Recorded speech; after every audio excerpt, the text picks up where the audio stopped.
Hi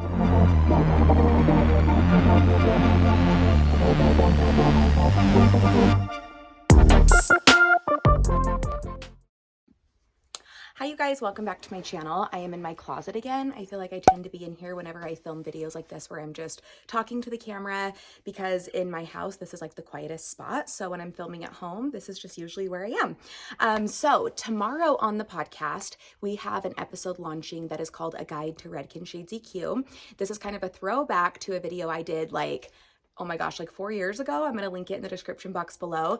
And it's one of my most requested videos to update. And it's a video that actually made a lot of people find me because I was just breaking down Redken Shades EQ, facts about it, what I like to use it for. And a lot of hairstylists use Redken Shades EQ. So it's kind of a popular thing to talk about. So I did do an episode on this for the podcast. If you don't listen to the podcast, I will link it below. I figured I would just do a video here as well, just to update it on the channel, since the last one was 4 years ago. And if you don't listen to podcasts, then you can just watch this video instead. So Redken Shades EQ is obviously a color line by Redken. It's a demi-permanent. It's considered a hair gloss, and it's the best. I feel like even if you don't use Redken as like your color line, every stylist uses Shades EQ for something. There are so many options. It's so versatile, and it just gives really great results. So I wanted to read off some facts that I have learned over the years, and then also just kind of tell you some little tips and tricks that I like to use for Redken shades. So like we said, it's a demi-permanent hair gloss. It is infused with amino acids, and it is oxidative and direct dyes. So basically, if you are doing a permanent color, that has ammonia in it, and it can actually penetrate through the cuticle, and that is going to like be a little more permanent, right? Whereas something that's a direct dye sits on top of the cuticle. But since this is oxidative, it does give a little bit of a better result rather than just something that will wash out super quick. Don't get me wrong, Shades EQ can wash out super quick if you don't use it correctly or don't leave it on long enough, but it's kind of the best of both worlds. And I feel like I tend to use this for pretty much everything. Lowlights, roots, toners. It's amazing. There's just so many options with it. So it's really nice that it's demi-permanent and it has those amino acids in it, and it helps with so many things because of the acidic formula. And I am reading my notes. I just wanted to show you guys, if I keep looking down, it's not like I'm reading a cheat sheet. It's actually my notes that I have been compiling. So just so you know. So basically that acidic formula helps prevent frizziness, dryness, breakage, and it gives the ultimate shine. So those amino acids in there do have a purpose, and it does give it that look that, you know, Redken gives, the healthy, shiny, luxurious hair without it being permanent color, which is awesome. Redken shade can sit up to 20 minutes. I believe that on the packaging, the correct instructions are 20 minutes on dry hair. I will be honest, I will only do it on dry hair if it's a low light or a paint between at the chair. Other than that, I typically do it on wet hair, which I think most people do. You know, every color line is going to have instructions and guidelines, and some of those are really important to follow. Some you can kind of tweak as you learn to break the rules, kind of like how every hair lightener in the world is going to say don't put it under heat, but we do sometimes. So just kind of keep that in mind. You don't need to tone your clients dry for 20 minutes. That's just not super realistic. It just in my opinion. Also, hair is healthiest at the pH of a 4.5 to 5.5, and the acidic formula helps prevent the frizziness, dryness, and all of that, and keep it at that pH. So overall, it is going to help the hair look healthier, which is also beneficial if you are, you know, coloring or lightening or bleaching the hair before. When you go to tone it, it's not just trying to get the accurate tone for your client. It's helping put the shine back in the hair, make it look more expensive, and just have that light reflect through it as well. So sometimes even a crystal clear glaze or a clear gloss can be super beneficial for your client because it's going to give them that shine and reduce the frizziness. No ammonia in this color. Like we talked about, ammonia is only in permanent color, so that's really great because this is gentle on the hair. It strips out really easily, and it does fade gradually and naturally over time. Redken Shades EQ works in a name guide system. So basically it'll have the number, the letter, and then the description. So basically that number's the level. So if you had a 9V, which is I think platinum ice, that is going to be 9 is the level, V is the tone, so that letter is the tone, and then the description is what they choose to call it. If you are familiar with hair extensions, my line specifically, it's kind of like similar where we have like the Jessi Oreo cookie, and then we have like the numbers that describe like what number system it is. So it's kind of the same thing. They have cute little names for all their colors, but it will tell you the level and the tone. And what I love the most about Redken shades is that there are so many different tone options. I am personally a stylist that likes to mix and match as much as I can. You'll never see me using just like 9V alone. I'll do 9V, 9P, 9GI, 9NB all together to get the ultimate result. And I think that Redken has noticed that stylists tend to do that because over the years they've come up with kind of like our favorite combinations into one. For example, mixing a V and a GI has always been my favorite thing to do, especially the last year or two. And now they have the VG series, which has both of it in one, which is just awesome. So another thing I love about Redken is that they're just continually trying to make their product better and give us tones that we are looking for as hairdressers. One thing that was missing from Shades EQ for a long time was the level 10 series. They had up to level 9, 9V, 9P have always been my go-to, but I loved 10V, 10P from Goldwell Colorants. So if I needed that, I would use that. But now Redken has 10VV, 10P, 10GI, 10N in shades, and it's just a game changer. So really happy that they're just always being innovated and coming out with new things. They also have Redken Shades EQ with a bond builder inside now in some of them, which is also really cool. So I just think it's awesome that they're always expanding their color line and working on new things that will work best for them. Another thing about Redken Shades EQ is it does have 50% gray blending. This is awesome because if you have a client that maybe has like 10 to 30% gray, sorry, Beckham's in every video, and here comes Bentley that I film here. But Redken Shades EQ has gray blending. So if you have a client that has like 10 to 30% gray, you can help blend that and cover it a little more so than if you didn't use it at all, especially if they don't want to use a permanent color because it might be a little too harsh and they don't have a ton of gray to blend in. If your client has 50% or more gray and they want it covered, I would definitely do a permanent color, not Redken shades. But if they just have a few grays here and there that just kind of pop through, this is a really great option. You can do a paint between, a root at the bowl, and this is going to help give you that blending without full coverage, if that makes sense.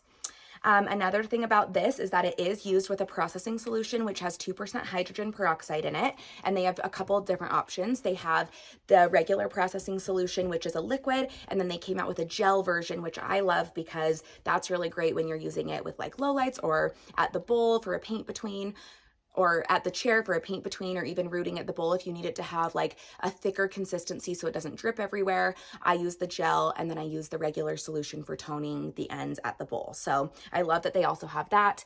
Another thing is they have crystal clear, which is basically a solution that dilutes your product. So if you're nervous that your client's hair is super porous, or you're afraid it's going to tone too quickly, or you just want to give it that longevity so that the color and the shine really gets in there and you give it a chance to stick, then you can use the crystal clear to slow your formula down, basically dilutes it so that you can leave it on longer, which can give your client a longer lasting result as well. Another thing is it is a 1-to-1 ratio. So I typically mix this on a scale with a bowl and a brush, and I do 1-to-1, or I will do in a bottle and do 1-to-1. So if I did like 2 ounces of shades, I'd do 2 ounces of the solution. Okay, so those are some facts about Redken Shades EQ, and I'm sure if you used it, you know most of that, but I wanted to share some of the tips and tricks that I have learned over the years. I've been using it my whole career, so like 10 years now, which is crazy, and I feel like I've kind of learned what works, what doesn't, learn how to break the rules. None of this is like sponsored by Redken, and none of this is like Redken approved. I don't even know if this is like what they would suggest, but it's what works for me, so I just kind of wanted to share. So sometimes I end up using 10 volume with Redken Shades EQ to give it a better grip and a better stick. So for example, if I'm doing a paint between or a low light and I want it to just really get in there, a 10 volume, it has a little more hydrogen peroxide than the processing solution, whether the liquid or the gel, and it just helps it stick a little better. It's still a demi. It's not going to turn it into a permanent color, but I just feel like it gives me a little bit more of like an opaque look rather than super translucent, because shades is translucent, which is great for toners. But if I'm doing gray blending, a root, low lights, I want it to be more opaque. So I feel like that helps me get that look a little bit more. Like we said before, you can put this on dry hair or wet hair. I pretty much always use it on wet when I'm toning, root smudges, toning the mids to ends, and then dry hair when I'm doing a paint between or a low light. So keep in mind that it doesn't have to be dry, even though I think that is like the technical instructions. It works really well on wet hair. It has a shampoo agent in it, so it kind of sets up like shampoo does. It lathers really well. So I feel like using it as a toner is so beneficial. I use cream toners sometimes, and I just never love the way that they lather in the hair. Shades just has that amazing lather, and I love that. I typically also use it less than 20 minutes. If I'm doing a root, my little rule of thumb, and if you guys want a broken down video on this, I can do it, but I have 3 different techniques for roots, which is a tap, which is like basically a tap, a shadow, which is just a little shadow, and then a smudge, which is more prolonged. And if I'm doing a tap, I leave that on 3 to 5 minutes. If I'm doing a shadow, it's 5 to 10 minutes. If I'm doing a smudge, it's 10 to 15 minutes. So I would say that's typically my timeline. If you want a more opaque cover or you want it to sit longer, then you can obviously leave it on longer, up to 20 minutes. And then with a toner, I typically just kind of watch it. I don't feel like there is a rule of thumb when doing the ends because they are more porous. You never want to walk away, especially if it's like an ashy tone, you never want to overtone it. So always just watch it.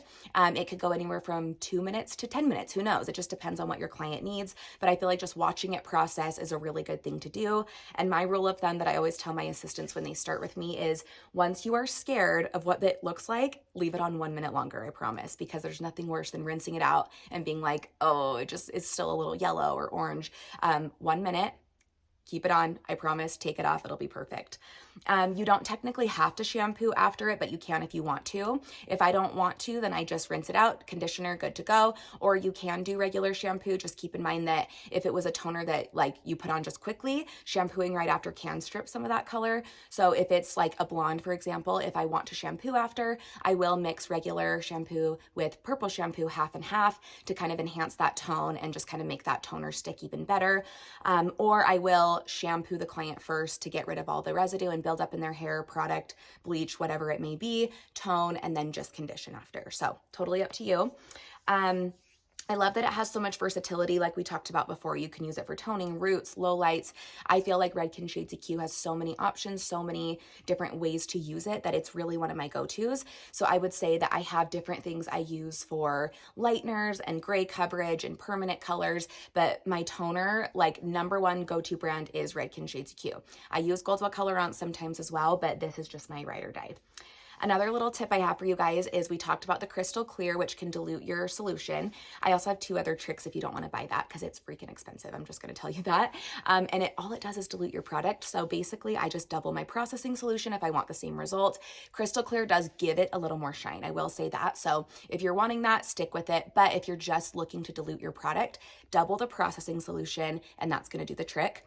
Also, sometimes what I'll do is if I'm doing a root, shadow, smudge, whatever it may be, I put Olaplex or a leave-in conditioner or just a deep conditioner treatment mids to ends to protect those while I do this. Also gives it a treatment, so it's 2 birds, 1 stone. I'll put that root on, and then when it's time to start toning the ends, instead of rinsing the Olaplex, I'm going to tone over it, and that way it dilutes it. It has a little bit of a barrier, so the product works slower, but it still gets in there because that conditioner is not going to stop it from working. It just kind of slows it down because it's on there. So you can use those 2 things if you don't have crystal clear in a pinch or if you don't want to buy it. And that's worked really great for me as well. So I hope you guys enjoyed this video. It's just like 14 minutes of me talking. I apologize. If you want to listen to the podcast, I will link it in the description box below. We have episodes every Tuesday, and we do have this Shades one dropping tomorrow, so make sure you listen. Let me know if you guys would like an updated video on any other color lines I use. I thought it would be kind of fun to do like a comparing different lighteners and different gray coverage formulas and just stuff like that. I thought would be fun. I can also do this type of video for Goldwell Colorants, any other color line you guys request that I'm familiar with or I can get familiar with, because I love just kind of breaking down and talking about color. Also, you guys probably know I teach extension trainings either once or twice a month. We're all over the country and they're super fun, but we also do have a color class and we do that once a month at Jay-Z. So it's called A Day at Jay-Z. It's a shadow day. I'm sure you've seen it on the vlog a few times. Basically, it's our version of a color class. You come to Jay-Z and it's like everything you'd want in one class at once, which is so fun because we do color, extensions, a salon and warehouse tour, working with clients, different procedures and policies we have in place to make our salon run smoothly, how we double book, how we work with assistants, how our days run from start to finish. And then we also bring in my dad, Money with Michelle. He has a segment on the podcast you need to check out as well. He's my business partner and he comes in during the lunch break to talk about finances, business, taxes, and more. So it's an amazing class. It's like business, marketing, color, extensions all in one. And it's a fun class because it's a smaller number. Usually I like to limit it to like 5 or less on that day, and it's more intimate and you just get to hang out with me and our assistants, and it's just really fun. And I feel like it's a more like up close and personal type of class. So that is what we are doing for color classes now. I will put all of that info in the description box below. You can check it out on our website and sign up. We have one date a month for that. And then also, if you are interested in getting Jay-Z certified, you can check out our extension trainings down there. And then if you guys would like a color class in your area or an extension training in your area, please comment below and let me know where you would like to see us come. So I hope you guys enjoyed this video. Let me know if you would like more like this in the future, and I'll catch you next time.